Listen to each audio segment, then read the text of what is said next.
Hi, my name is Vanessa Berger and I'm the database expert at ECO Institute for Ecology in Klagenfurt, Austria. I will guide you step by step through the S.M.A.R.T tools needed to maintain the standardized monitoring system for Ethiopian national parks developed by our company on behalf of the GIZ Biodiversity and Forestry Program. We consider the WWF developed S.M.A.R.T database as the suitable tool to collect and store data of the parks, and we customized it according to the needs of the Ethiopian monitoring system.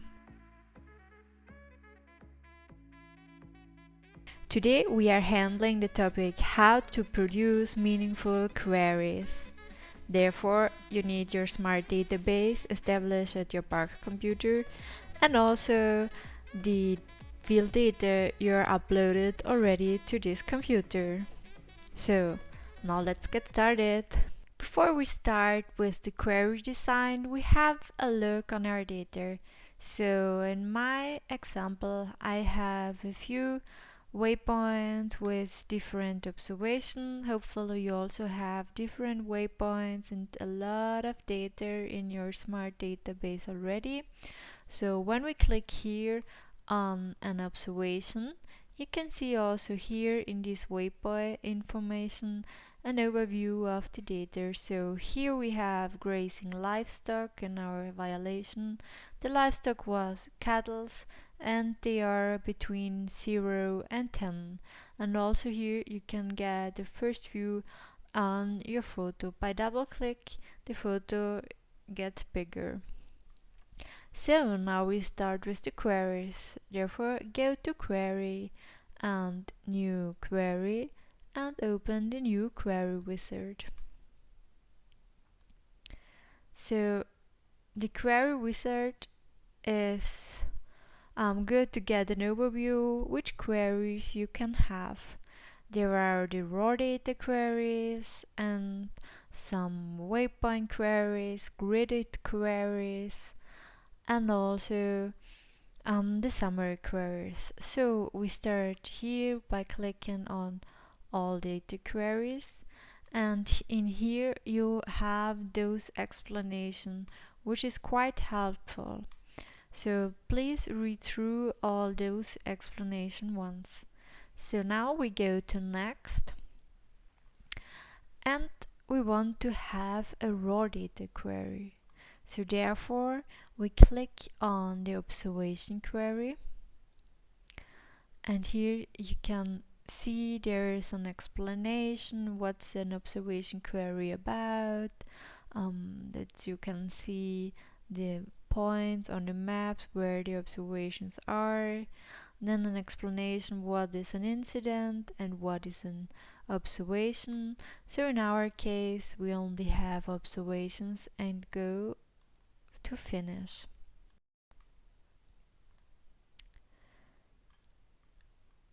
Now our first query is open. So you can see here on the left side there are our queries stored. So in our case it's a new query. We have no name given already. So first we click on save as. So first we have to save as. When you do an update, then click on the other button, just save. So our query name in this case is a raw data query of our patrols. Here you can save it as conservation area query or as my query. The conservation area query, all employees can access it. For the my queries, only you can have a look on the query. So we choose the conservation area query and save. Now you can see here our raw data patrol query. On the right hand, there are the opportunities how to make our raw data query. A raw data query you can filter. So you could filter by a waypoint, by a category, so you could filter out only the violation observations or the fauna, or you can also filter by the conservation area boundary, so that you get all the errors out where the waypoints are not laying in your boundary.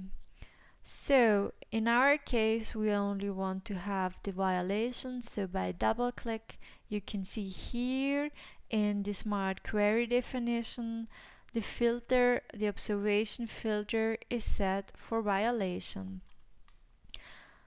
Here you can also filter the waypoint date, and if it's the last 30 days, if you want the month to date, then the last quarter, or you can also fill in some custom date.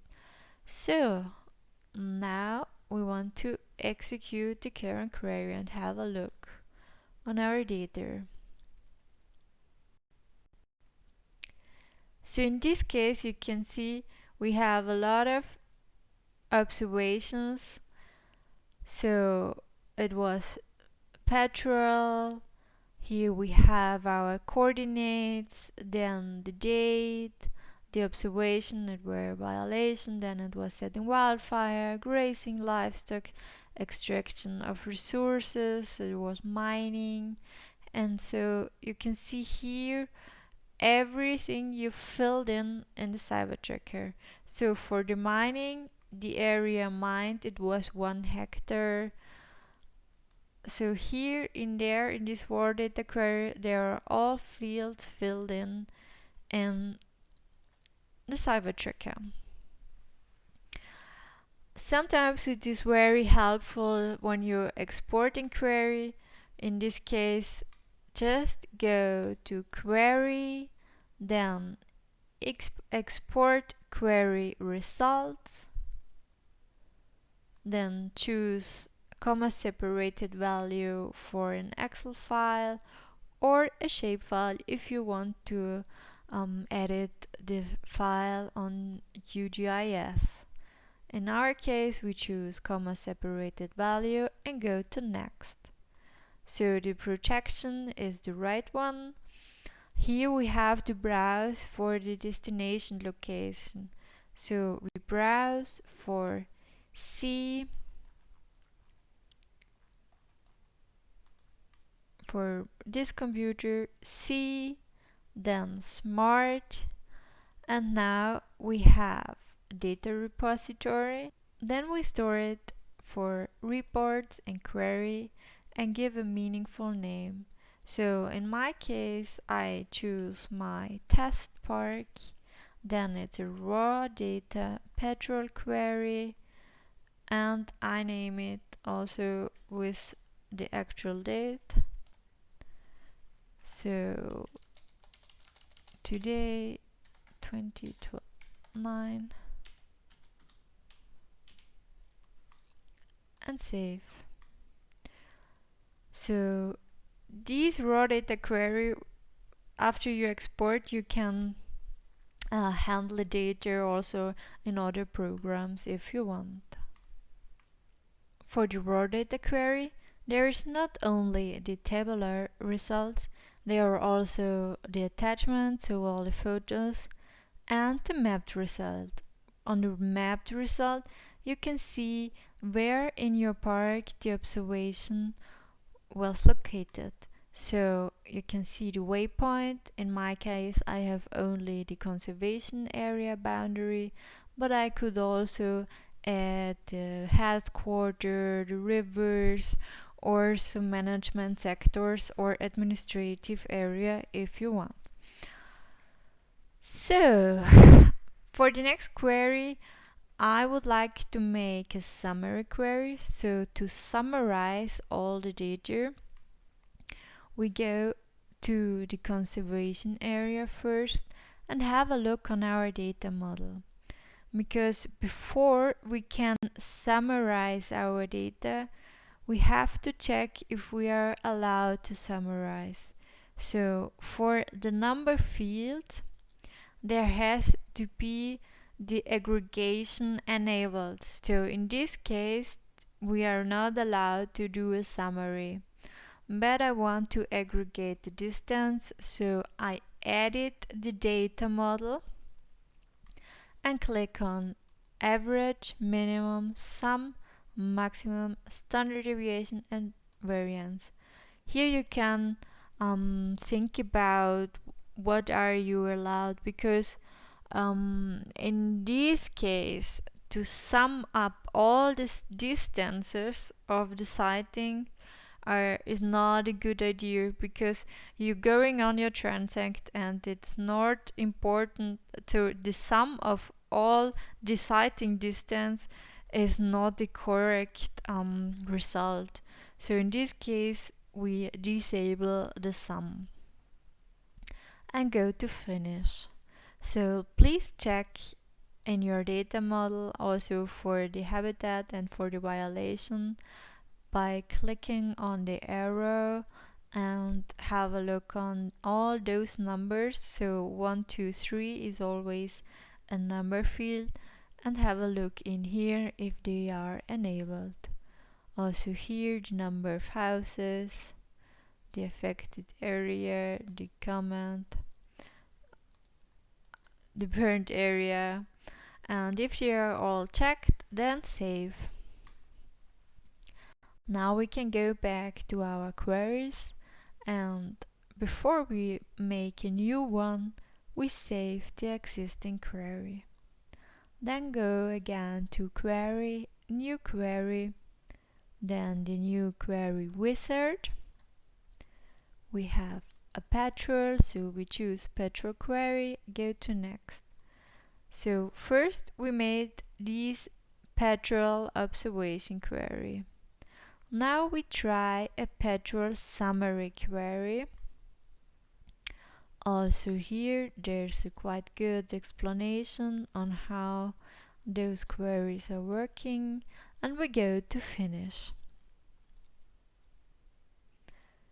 Here we also have our smart query definition, our filter by date and the waypoint, and now we have a group by value and a filter.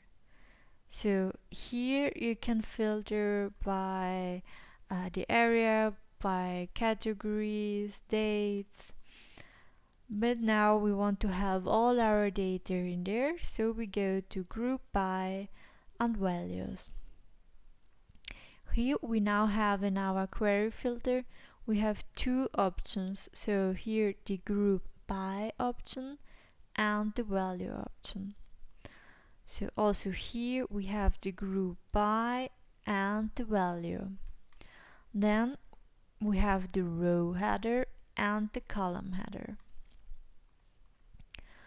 So I would like to have the group on our administrative area. So I double click on administrative area, which are the intensive use zone, wilderness zone, core zone, traditional use, community access zone, and the limited use zone. So as you can see here, it's the group by the row are our administrative areas, and now we have to choose a value. I choose the data model values. You can also choose the petrol values if you want to summarize the whole petrol distance or the hours for every petrol, or the sum for the whole petrols. So in our case we want to count. I choose count violation. Then I also want to count the poaching, the extraction of resources, and the agricultural use. So you can see now we have 4 values in here, and we can also update our order so that the violation is on the end. When we click on count observation, we can choose if we want to have the incident or the observation counted.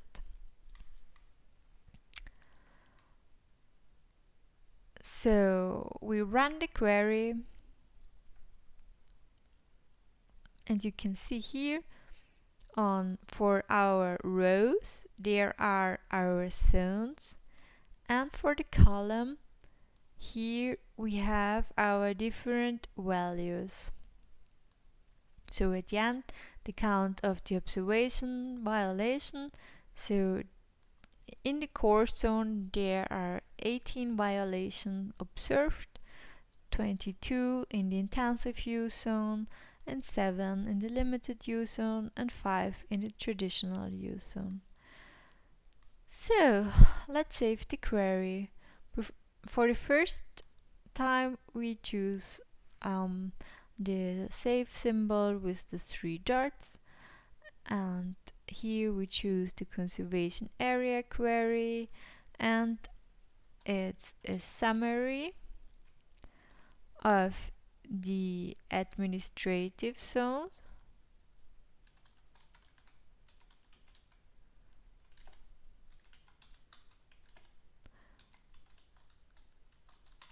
the observations.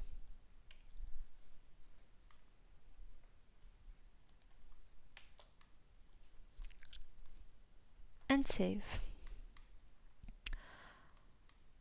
So we could also give a date. So when we double click on date, we can choose it and drag it to the column.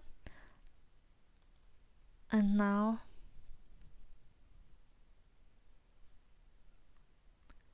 it's more complex query. So here you can see all the data is splitted in the column for every day. So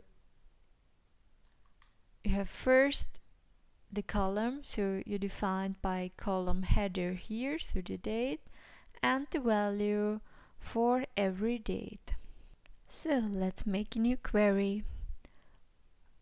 We go to query, new queries, we open the query wizard, then we choose all data queries, go to next, take another summary query and finish. So now I would like to have a query where I can see the sum of the area, which agricultural use, which burned area. And so I first start again with the grouping by the administrative zones. Then we go to the value option. So in here there are our grouping, and here there are the value options. So now I would like to have the sum of the affected area by agricultural use, then the area where the grass was cutted, the area mined, and the burned area. So you can see here in the values, those are the values we have chosen, and now we have to decide what we want to make with our value. So we could average all the affected areas. We could have the maximum, the minimum, the standard deviation, and the variance. In this case, we would like to have the sum of the area burned, mined, cut, and affected by agricultural use.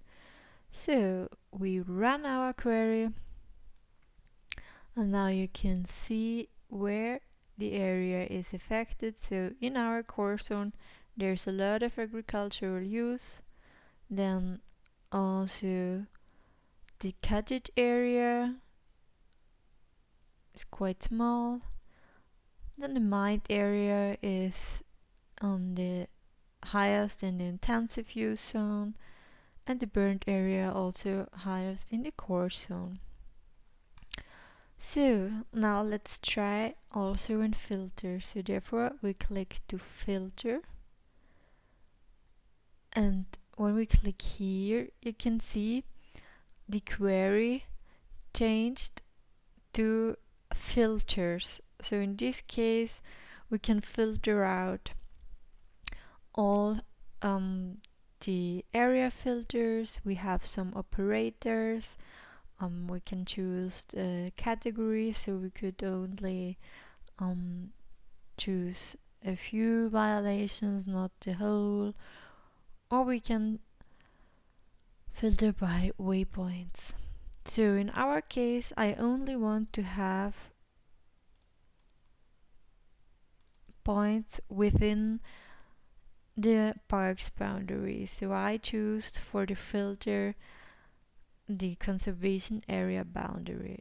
So now you can see all the affected areas within our park's boundary.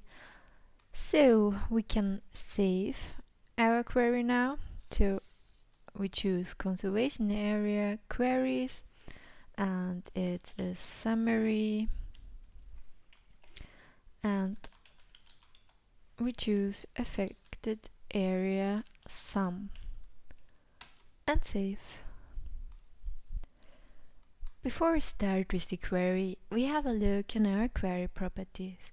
So go back and click double on the raw data patrol, and in here we have the query properties. So if you remember, there are a lot of columns in here, and when you go to the query properties, you have the opportunity to only show a few columns, so you can click only show columns with data, so all the empty columns disappear, or you choose some special columns. So if you only want a few, it's always better to deselect all and then click on those you want to see. So the affected area, area mined, then the burned area,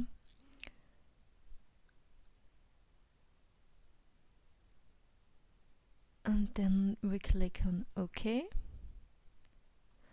And now you can see